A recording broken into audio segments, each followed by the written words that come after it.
Dear students, पिछली बार class में हमने पढ़ा था क्लासिफिकेशन ऑफ कॉन्ट्रैक्ट। आज हम डिस्कस करेंगे प्रपोजल एंड एक्सेप्टेंस। प्रपोजल की जो डेफिनेशन है वो सेक्शन 2 सबसेक्शन ए में दी गई है।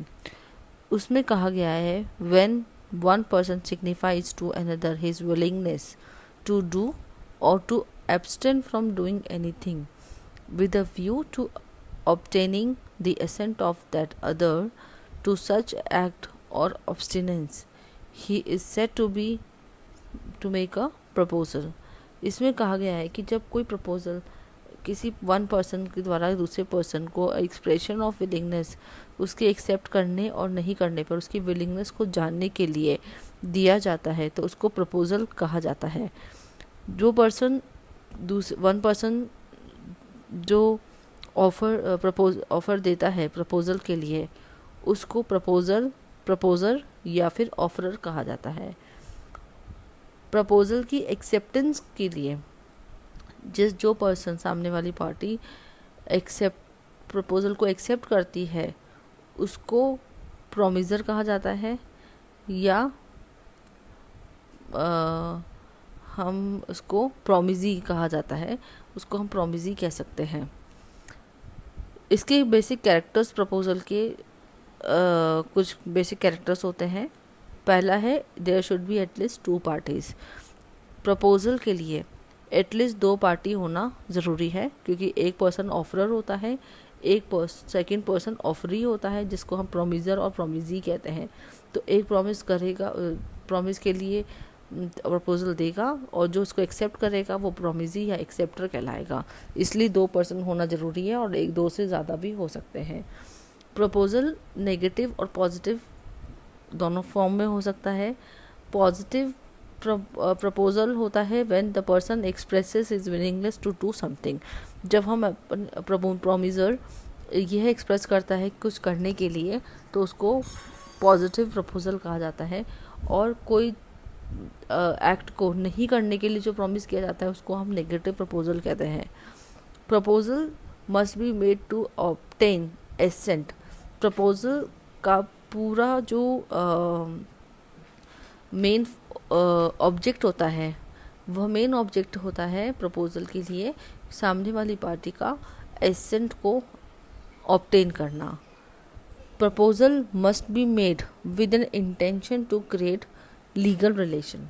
प्रपोजल हमेशा इसी इंटेंशन से किया जाना चाहिए कि आपको सामने वाली पार्टी से लीगल रिलेशन इस्टेब्लिश करने हैं।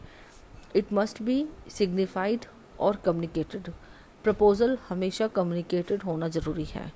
आपको उसे कम्युनिकेट करना पड़ेगा, आपको अपनी सारी टर्म्स एंड कंडीशंस राइटिंग में अनदर पार्टी को देनी पड़ेगी, बतानी पड़ेगी। ऑफर्स या प्रपोजल जिसको हम बात कर रहे हैं उसे क्लासिफाइड किया गया है 3 बेसिस पर। फर्स्ट बेसिस कहलाता है on the basis of mode of making an offer. On the basis of mode of making an offer can be defined in 2 ways। 1 express offer, 2 implied offer. Express offer when the offer made in words, written or spoken is called as an express offer। जब हम किसी offer को clear words में, writing में या words में उसको clearly define करते हैं, सारी टर्म्स एंड कंडीशन आप एक पार्टी जब दूसरी पार्टी को क्लियरली डिफाइन करती है तो उसे एक्सप्रेस ऑफर कहा जाता है। इम्प्लाइड ऑफर होते हैं when an offer is inferred from the conduct of parties or circumstances of the case। कुछ ऑफर ऐसे होते हैं जो circumstances के बेसिस पर या कोड ऑफ कंडक्ट के बेसिस पर सेल्फ एक्सप्लेनेटरी होते हैं।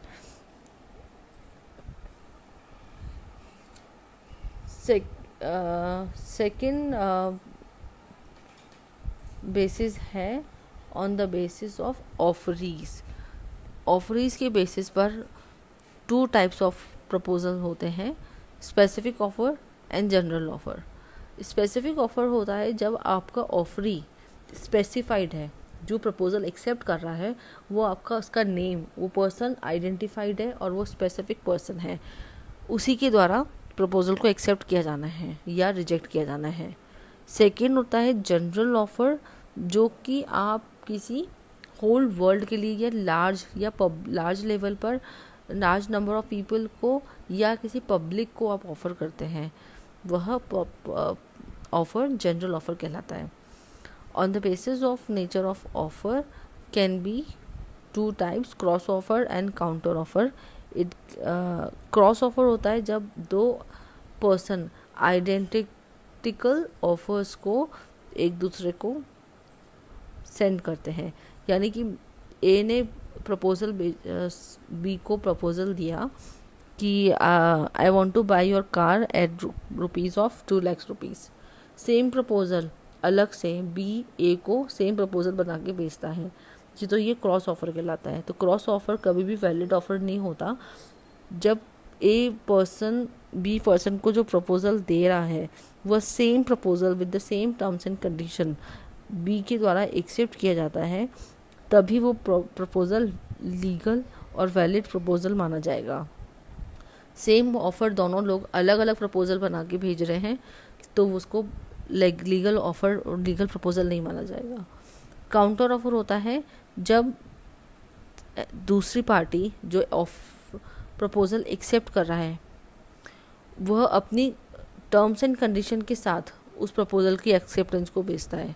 से फॉर एग्जांपल ए ने बी को प्रपोजल दिया कि I want to buy your car at ₹2 lakh और आपको अपनी 2 लाख रुपीज़ का पेमेंट 2 मंथ्स में करना है।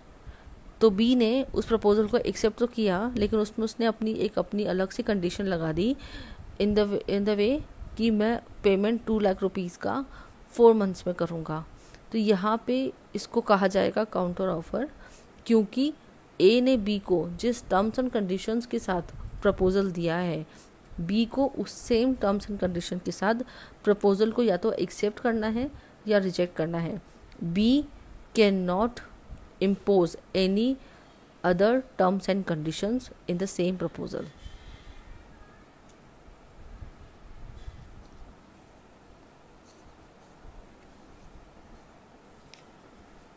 कुछ लीगल रूल्स होते हैं प्रपोजल के। पहला रूल कहता है कि there should be at least 2 party. Proposal के लिए 2 पार्टी होनी चाहिए। प्रपोजल पॉजिटिव और नेगेटिव हो सकता है।